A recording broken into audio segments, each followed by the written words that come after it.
Master سلیم کے ساتھ India میں آپ کو کام کرنے کا موقع ملا, وہ کیسا ایکسپیرینس ہے؟ وہ ماسٹر سلیم بھائی کا مجھے فون آیا تھا, تو میں سمجھتا ہوں مائی پلیئر, تو انہوں نے مجھے کہا جی وہ آپ کا ایک آئٹم نصیبہ کھول دے میرا. تو وہ ہم بہت گا رہے ہیں لیکن آپ کی اجازت کے بغیر. تو میں نے کہا نہیں, آپ کو اجازت ہے یار, آپ گائیں, اور اچھا گا رہے ہیں, ہم شاید مجھ سے بھی زیادہ اچھا گا رہے ہیں. تو انہوں نے کہا جی آپ اس طرح کریں کہ ہم اس کو نا کولیبریٹ کرتے ہیں اکٹھا. تو میں نے کہا ٹھیک ہے یار, میں کر دیتا ہوں. تو وہ پھر ہم نے 5 لوگ تھے اس میں, تو وہ کیا, تو اللہ نے وہ قبول کیا. وہ ایک دعا تھی, تو نصیبہ کھول دے میرا, نصیبہ کھول دے میرا. لیکن یہ بھی سنا گیا ہے کہ بعد میں کمپوزر سے آپ کا نام ہٹا دیا گیا تھا, ایسا کچھ وہ مجھے لگا, لیکن میں کہتا ہوں یہ چھوٹی چھوٹی باتیں ہیں, اس کو اگنور کرنا چاہیے. آپ نے اگنور کر دیا. حالانکہ دیکھیں اگر کوئی اور ہوتا تو شاید ان پہ کوئی کیس وغیرہ کیا ہوتا. نہیں, وہ کم ظرف بندے کی بات ہوتی ہے. دیکھیں ایک بندہ پتہ ہے تو پھر لکھنے سے کچھ نہیں ہوتا. اچھا, آپ نے اس چیز کو بھی بالکل بادر نہیں کیا؟ دیکھیں اگر آپ ہر چیز کو اپنے اوپر سوار کر لیں گے تو پھر آپ کی زندگی کیا ہے؟ نہیں, کچھ بھی نہیں. یہ چیزیں نا فانی ہیں. آپ ویسے دیکھیں آج کل کتنا چل رہا ہے کہ میرا کاپی رائٹ ہے, یہ میں نے لکھا ہے. سوشل میڈیا پہ لوگ ویڈیوز بنا کے ڈال دیتے ہیں. تو میں کیا کہہ سکتا ہوں, اپنے ظرف کی بات ہے, ظرف بڑا ہونا چاہیے. ایسا ہی ہے. تو آپ آج کل کے جو سنگرز ہیں یا آج کل کے جو ینگ جنریشن ہے ان کو کیسے دیکھتے ہیں, کہ ان میں اتنا ٹیلنٹ ہے جتنا پرانے لوگوں میں تھا؟ لیکن نہیں, پرانے لوگوں میں یہ تھا کہ ان کو مواقع کم تھے, اسٹرگل دور ان کا زیادہ تھا. اب تو مواقع اتنے کہ آپ کے ہاتھ میں موبائل ہے, سوشل میڈیا ہے, آپ جو بھی گا دیں اس میں لفظ بلکہ جتنے ہوں گے ولگر ہوں گے وہ اتنا ہٹ ہو جائے گا بندہ. اور جس کو ہم کہتے ہیں جیسا بھی مرضی کہہ دے, لوگ جس کو سننا شروع کر گئے, اتنا میرا ویوز ہے, میں 10 ملین پہ پہنچا ہوا ہوں. تو آج کل تو یہ چیزیں ہیں, اسٹرگل ختم ہو گئی, اسٹرگل کم ہو گئی ہے. وائرل ہونے والی بات ہے کہ بس کوئی بھی چیز فوراً سے وائرل ہو جائے. جی سر. آپ آج کل کے دور کو دیکھ کے آپ کا کبھی دل کیا ہے کہ میں بھی وہ ایسا کام کر دوں؟ نہیں, شرم آتی ہے, شرم آتی ہے. نہیں ہونا چاہیے. وجہ کیا ہے کہ ہم ہمیشہ ہمارے خاندان سے ہم کر کے اللہ نے ہمیں آگے کیا ہے, محنت اللہ پاک کے حکم سے ہم نے کی اور آگے ہے. اور اتنا ہو کے بھی پھر وہ کہتے ہیں کوئی اس طرح کی مسٹیک کریں تو پھر اچھا نہیں لگتا. بالکل اچھا نہیں لگتا. اور لیکن آپ سوچتے ہیں کہ آپ کی اتنے سال کی اسٹرگل ابھی بھی ایک اسٹرگل ہی ہے. اسٹرگل ہے. تو جیسے وائرل ہونے والی چیزیں 1 سیکنڈ میں وائرل ہو جاتی ہیں, کوئی بھی کام کر کے فوراً سے وائرل ہو جاتا ہے, اس کو ویوز بھی مل جاتے ہیں, اس کو پیسہ بھی مل جاتا ہے. آپ اگر اپنے آپ کو, اپنی اسٹرگل کو یا اپنے جیسے لوگوں کی اسٹرگل کو آج کل کے لوگوں سے کمپیئر کرتے ہیں تو کیا سوچتے ہیں اور کیا دیکھتے ہیں, ان کا فیوچر کیا دیکھتے ہیں؟ فیوچر دیکھتے ہیں, دیکھیں جو محنت سے آگے آتا ہے نا, ٹھیک ہے, مثال کے طور پہ میں شروع سے میں کہتا ہوں یا اللہ میں باہر ملک جاؤں, وہاں پہ پرفارم کروں, تو میں نہیں جا سکا. یہ میں بات کر رہا ہوں آپ کو 2000 کی. تو حالانکہ میرے 4 سال ہو گئے تو میرے کیسٹ بھی بڑے چل رہے تھے, یہ ہے وہ. میں کہتا تھا یار میرا اتنا اچھا, میں کبھی باہر سے فون آتا کسی ادر آرٹسٹ کا, تو اگر یہ ادھر آپ کا کلام چل رہا ہے, کسی ہوٹل میں چل رہا ہے, میں نے کہا یار میں کیوں نہیں جا رہا, مجھے خوشی نہیں ہونی. میں نے کہا جب میں جاؤں.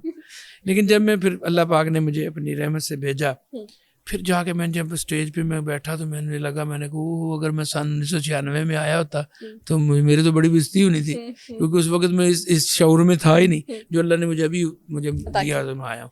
تو جب اللہ پاک نے جو منظر رکھا ہوتا ہے, جو وقت رکھا ہوتا ہے, وہ ٹھیک ہوتا ہے. تو اس لیے جو بندہ محنت کر کے اسٹیج پہ آتا ہے یا محنت کر کے, وہ جہاں پہ بٹھائیں وہ آپ کو سالڈ ملے گا, اور جو پانی کا بلبلا ہوتا ہے وہ پھر اس طرح فوراً سے ختم ہو جاتا ہے. کہتے ہیں کہ کوئی انسان اچھا لکھاری تب تک نہیں بن سکتا جب تک اس کا دل نہیں ٹوٹتا. اس میں کوئی حقیقت ہے؟ نہیں, وہ لکھاری کیونکہ دل ٹوٹتا, سچویشنیں آ جاتی ہیں سامنے, وہ لکھ لیتے ہیں. اچھا, تو آپ کا کبھی دل ٹوٹا ہے؟ میرا دل ٹوٹا زمانے سے, جس طرح کریٹیسائز کسی نے کر دیا یا کسی نے زیادتی کر دی, لیکن اس کو میں نے کبھی شاعری میں نہیں کہا, اس کو استعمال نہیں کیا. ہاں جی, نہیں شاعری میں نہیں کیا. تو شاعر کے لیے یہ بھی دیکھو بڑا ایزی ہو جاتا ہے, کیونکہ دھوکہ دے اس کی ساری عادت تو اس کے مائنڈ میں ہوتی ہے, اب اس نے وہ لفظوں میں پرونی ہوتی ہے, وہ شعور ہو اللہ نے دیا ہو تو بڑا اچھا لکھ جاتا ہے. ایسے ہی محبت کو کیسے دیکھتے ہیں؟ محبت کیا ہوتی ہے محبت آپ کے؟ محبت ایک احساس کا نام ہے. محبت وہ نہیں ہوتا کہ آپ مجھے اچھے لگتے ہیں میں آپ کو اچھا لگ رہا ہوں, یہ محبت نہیں ہے.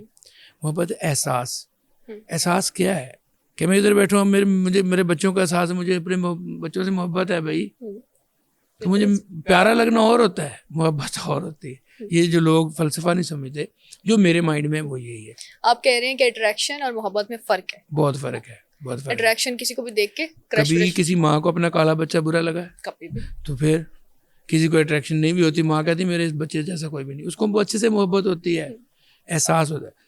احساس کا نام محبت. احساس اپنی بیوی کا بھی کر سکتے ہیں, اپنے لور کا بھی کر سکتے ہیں. کسی سے محبت ہو جاتی, کسی لڑکی سے, کسی لڑکے سے, تو اس کو احساس کرنا ہے کہ یار اس کا دل نہ ٹوٹ جائے, اس کو کیا چاہیے یار, اس کے بارے میں. اس کو کہتے ہیں محبت. اس کو نہیں کہتے میں وال واہ کے آ گیا, میں نہا کے آ گیا, بڑا چنگا لگا, ان کو پیار ہے. اور یار یہ محبت نہیں. کرش کا جیسے ہوتا ہے, تو آپ کو ہوا ہے کبھی کرش, جیسے ہم اٹریکشن کی بات کر رہے ہیں, کبھی ہوا کسی فلم اسٹار پہ, کسی بھی ماڈل پہ, کسی نہیں, ناٹ ماڈل, نہیں, جو جس سے کرش ہوا وہ میرے گھر میں ہے, اللہ کا شکر. ماشاء اللہ سے آپ کی 2 شادیاں ہوئی ہیں. جی. کیسے لے کر چلتے ہیں اور کیسا سفر چل رہا ہے؟ میرے اللہ کا بہت کرم ہے. ایک میری ارینج میرج ہے, ایک میری لو میرج ہے. اوکے. اور میں چاہتا ہوں کہ اللہ پاک سب کو رزق سے نوازے. جب آپ کے پاس رزق ہے نا, تو پھر آپ نا جسٹس بہت اچھا کر سکتے ہیں. تو جو دوسری شادی کرنے والے ان سے میں یہ کہوں گا, تیسری بھی کریں بھائی, چوتھی بھی کریں, اچھا, لیکن فائنینشلی طور پہ آپ اتنے اسٹرانگ ہو کہ آپ ہر ایک کا حق ادا کر سکیں. صحیح. تو پھر آپ قائم رہتے ہیں. تو میں لکی بھی ہوں کہ میرے دونوں فیملی بچے میرے, تو وہ آپس میں ملتے ہیں. جب پاک پتن سے وہ ادھر لاہور آتے ہیں, وہ ان سے ملتے ہیں. جب یہ لاہور سے پاک پتن ملتے ہیں. اچھا, لاہور میں اور پاک پتن میں آپ کی الگ الگ 2 فیملیز ہیں, تو کوئی لڑائی جھگڑے والا کبھی سین نہیں؟ الحمدللہ نہیں, اللہ نے مجھے بچا لیا. الحمدللہ. اکثر لوگ جو شادی کر بھی لیتے ہیں دوسری یا تیسری, وہ بعد میں کہہ رہے ہوتے ہیں کہ نہیں شادی ایک ہی کریں. ہم اس کی طرف ہم کہتے ہیں کہ نہیں, ہم اس کو ایڈوکیٹ نہیں کرتے. آپ ایڈوکیٹ کرتے ہیں دوسری تیسری چوتھی شادی؟ شادی کا جو میں اصل وقت کہ جس طرح آپ کو پتا ہے کہ میری بیوی بہت اچھی ہے, اس طرح بیوی کو پتا ہونا چاہیے میرا خامد بہت اچھا ہے. بس اپنا کریکٹر کو اچھا رکھے. جو انسان اپنے کریکٹر کو اچھا رکھ سکتا, تو لڑائی تو پھر وٹتے پہ ہی ہے. ایسے ہی ٹھیک, پھر روز کہے گا نہیں میں اس طرح نہیں سی پلیز, تانوں کسی نے کہا یار چھوڑو یار, بس جو جس کو پسند کیا گھر میں آ گیا, اس کے بعد بچے ہو گئے, بس اپنے کام سے کام رکھو, بس ٹھیک ہے, ان کو اچھی طریقے سے مینیج کریں. آپ کو لگتا ہے کہ آپ ماشاءاللہ بہت اچھی طریقے سے مینیج کر رہے ہیں, جس کی وجہ سے کوئی لڑائی نہیں ہوتی, اور آپ ایڈوکیٹ کرتے ہیں کہ اگر یہ والی چیزیں آپ میں ہیں, ایک انسان میں ہیں, تو وہ دوسری تیسری شادی جی میں کہہ رہا ہوں کہ اگر انصاف کریں. انصاف یہ نہیں ہوتا کہ آپ کو 50 روپے دے دی, ادھر بھی 50 دے دیو, نہیں, وہی بات ہے. احساس کریں, احساس ہونا چاہیے. بچوں میں بھی احساس ہونا چاہیے. مثال کے طور پہ آپ کے پہلے بچے ہیں, وہ کہتے ہیں میرا زیادہ حق ہے, دوسرے بچے ہیں وہ کہتے ہیں پتہ نہیں میرا تھوڑا حق. اچھا, یہ آپ دوسرا کہتا ہے میں تو لاڈلا ہوں, میں تو ابھی چھوٹا ہوں اپنے, تو یہ آپ نے سوچنا ہے کہ ان کا دل ٹوٹے نہ ان بچوں کا نہ ان بچوں کا. اس کو بیلنس کیسے رکھنا, یہ ہے بڑا ڈیفیکلٹ, لیکن جب آپ کی سوچ آ جائے گی نا کہ میں نے یہ کرنا ہے, تو آپ کر جائیں گے.